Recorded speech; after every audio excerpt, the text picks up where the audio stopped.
Supreme কোর্টে সিবিআইকে নিজের অবস্থান স্পষ্ট করতে হবে, কিন্তু সিবিআইকেও অভয়ার মৃত্যুর ঘটনার তদন্তে তাড়াতাড়ি কিনারা করতে হবে, না হলে সিবিআই এর বিশ্বাসযোগ্যতা নিয়ে প্রশ্ন উঠবে।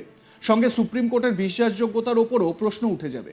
কেন্দ্রীয় এজেন্সির তদন্ত নিয়ে প্রশ্ন তুলে দিলেন বিজেপি নেতা। তিনি বলছেন সিবিআইকে নিজের অবস্থান স্পষ্ট করতে হবে। দেখুন, এই প্রশ্নটাও কিন্তু তৃণমূল কংগ্রেসের তরফ থেকে তোলা হচ্ছে। আরজিকর হাসপাতালে তরুণী ডাক্তারকে হত্যা করা হয়েছে, তারপর থেকেই ডাক্তার থেকে শুরু করে নাগরিক সমাজ এবং ছাত্র সমাজ রাজপথে নেমে আন্দোলন করছেন। গোটা ঘটনার তদন্তভার চলে গিয়েছে সিবিআই এর হাতে। অভয়া সুবিচারের জন্য প্রত্যেকে এখন সিবিআই এর দিকে তাকিয়ে আছে। তারা কি কি তথ্য প্রমাণ হাতে পেয়েছে তা যতক্ষণ না সামনে আসছে ততক্ষণ পর্যন্ত সকলেই অন্ধকারের মধ্যে রয়েছে। এই অবস্থায় এবার সিবিআই এর তদন্ত নিয়ে প্রশ্ন তুললেন বিজেপি নেতা অর্জুন সিং। হুগলির রিষড়ায় আরজিকর কাণ্ডে একটি প্রতিবাদ মিছিলে গিয়ে ব্যারাকপুরের প্রাক্তন সাংসদ অর্জুন সিং সিবিআই এর বিরুদ্ধে প্রশ্ন তুলে বলেন, আজকে পুনরায় রাত জাগার কর্মসূচি। সুপ্রিম কোর্টে সিবিআইকে নিজের অবস্থান স্পষ্ট করতে হবে, কিন্তু সিবিআইকেও অভয়ার মৃত্যুর ঘটনার তদন্তে তাড়াতাড়ি কিনারা করতে হবে, না হলে সিবিআই এর বিশ্বাসযোগ্যতা নিয়ে প্রশ্ন উঠবে। সঙ্গে সুপ্রিম কোর্টের বিশ্বাসযোগ্যতার ওপরও প্রশ্ন উঠে যাবে বলে মত প্রকাশ করেছেন অর্জুন সিং। বিজেপি নেতা অর্জুন সিং কি বলেছেন এ বিষয়ে শোনাই তার বক্তব্য।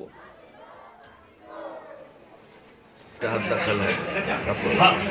कल सुप्रीम कोर्ट में देखिए क्या कहता है सीबीआई को भी इसको जल्द से जल्द करना चाहिए, नहीं तो सीबीआई की विश्वसनीयता खतरे में पड़ जाएगी और सुप्रीम कोर्ट की भी विश्वसनीयता। রাজ্যের মুখ্যমন্ত্রী মমতা ব্যানার্জি এবং রাজ্য পুলিশকে এক হাত নিতে ছাড়েননি অর্জুন সিং। তিনি বলেন, যে মমতা ব্যানার্জি 2011 থেকে 2016 সাল পর্যন্ত বাংলার মুখ্যমন্ত্রী ছিলেন, কিন্তু তারপরে তিনি শুধুমাত্র একটি দলের মুখ্যমন্ত্রী হয়ে রয়ে গেলেন। মমতা শাসনে তোলাবাজি একেবারে চরমে পৌঁছে গেছে। এই আরজিকর কাণ্ডকে নিয়ে যেভাবে সাধারণ মানুষের মধ্যে প্রতিবাদ গড়ে উঠেছে, সেটাতে একেবারে পরিষ্কার যে রাজ্যের মুখ্যমন্ত্রী নিজের বিশ্বাসযোগ্যতা হারিয়ে ফেলেছেন। মমতা বন্দ্যোপাধ্যায়ের এক সময়ের বিশ্বস্ত সৈনিক ছিলেন এই অর্জুন সিং, আর এখন তিনি মমতার যে বিশ্বাসযোগ্যতা, সেই বিশ্বাসযোগ্যতা নিয়ে প্রশ্ন তুলছেন। কি বলছেন অর্জুন সিং শোনাবো আপনাদের। मुख्यमंत्री सरकार में आने के बाद 11 से 16 तक मुख्यमंत्री थे, बंगाल के मुख्यमंत्री थे। उसके बाद वो पार्टी के मुख्यमंत्री बन गए और पार्टी के मुख्यमंत्री बनकर बंगाल में उगाई एक्सटॉर्शन जिस स्तर पर उन्होंने बढ़ावा दिया है, तो आज वो जस्टिस किससे मांग रही हैं, बंगाल के लोगों का प्रश्न है। अगर उनके बात पर लोग विश्वास करते हैं तो इस तरह से सामाजिक संगठन प्रतिवाद विरोध में रहे।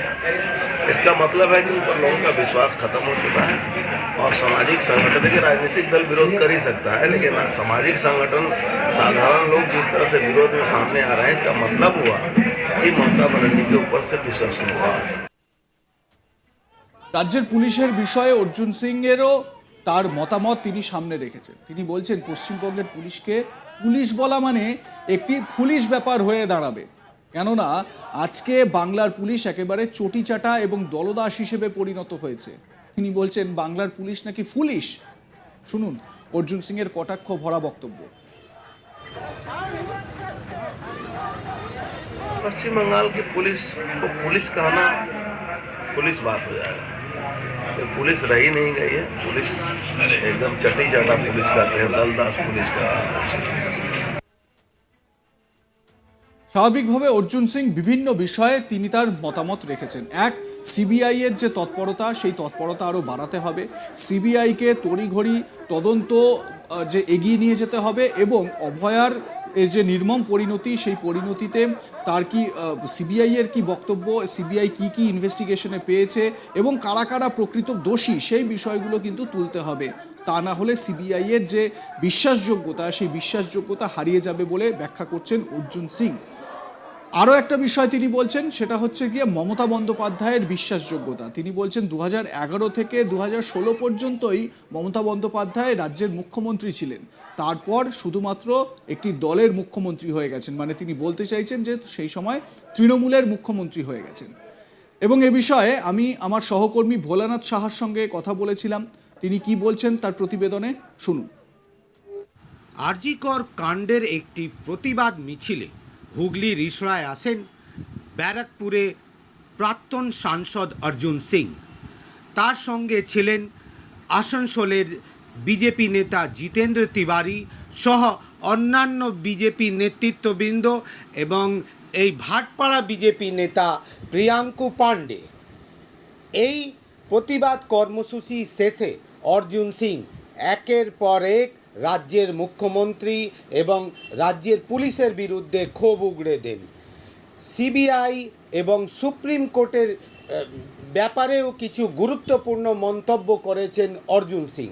অর্জুন সিং প্রথমে কিন্তু সিবিআইকে ডিফেন্ড করে বললেন, সিবিআই যখন থেকে তদন্তভার নিয়েছে এই কেসকে অগ্রগতি হচ্ছে, তারা কিন্তু তিনি অভিযোগ করেন কি ঘটনার প্রথম 3-4 দিন কিন্তু বাংলার পুলিশ সঙ্গে যোগ সাজেশ করে যারা আরজি করে কর্তৃপক্ষ তারা প্রমাণ লোপাট করে দিয়েছে। তারপরেও সিবিআই অপ্রাণ চেষ্টা করছে যে এই নৃশংস হত্যাকাণ্ডে সঞ্জয় ছাড়া কারা কারা যুক্ত আছে তাদেরকে বের করে দেয়া। কিন্তু তারপরে অর্জুন সিং সিবিআইকেও এক হাত নিয়ে বললেন যে আজকে রাত জাগো কর্মসূচি, গতকাল সকালে ভোট দখল কর্মসূচি, কালকে সুপ্রিম কোর্টে একটি গুরুত্বপূর্ণ শুনানি, সিবিআইকে কিন্তু সেখানে সব তথ্য এবং পেশ করে জবাব দিতে হবে। আর আমরাও চাই যে সিবিআই তাড়াতাড়ি এই মামলার নিষ্পত্তি করুক, না হলে সিবিআই বিশ্বসনীয়তার ওপরও প্রশ্নচিহ্ন লোক সওয়াল করবে। তার সঙ্গে সঙ্গে সুপ্রিম কোর্টেও বিশ্বাসযোগ্যতার পক্ষে লোক সওয়াল করবে।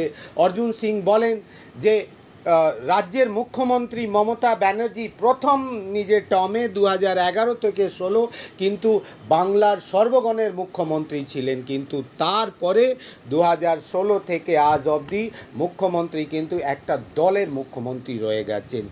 আর মমতার শাসনে তৃণমূল কংগ্রেসের ক্যাডরের তোলাবাজি, সিন্ডিকেটের ব্যবসা একেবারে চরমে পৌঁছে গেছে, তাকে কোনোভাবেই আটকানো যাচ্ছে না।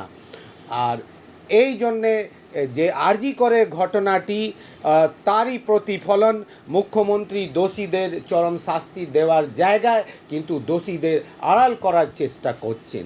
অন্যদিকে রাজ্য পুলিশকেও এক হাত নিয়ে অর্জুন সিং বলেন রাজ্য পুলিশকে পুলিশ বলা মানে একেবারে পুলিশ ব্যাপার। তিনি বলেন রাজ্য পুলিশ আজকে বাংলায় পুলিশ নয়, তারা কিন্তু একেবারে চটিচাটা দলদাস হিসাবে পরিণত। দেখতে থাকুন আজ তাক বাংলা, সাবস্ক্রাইব করুন ইউটিউব চ্যানেলটি।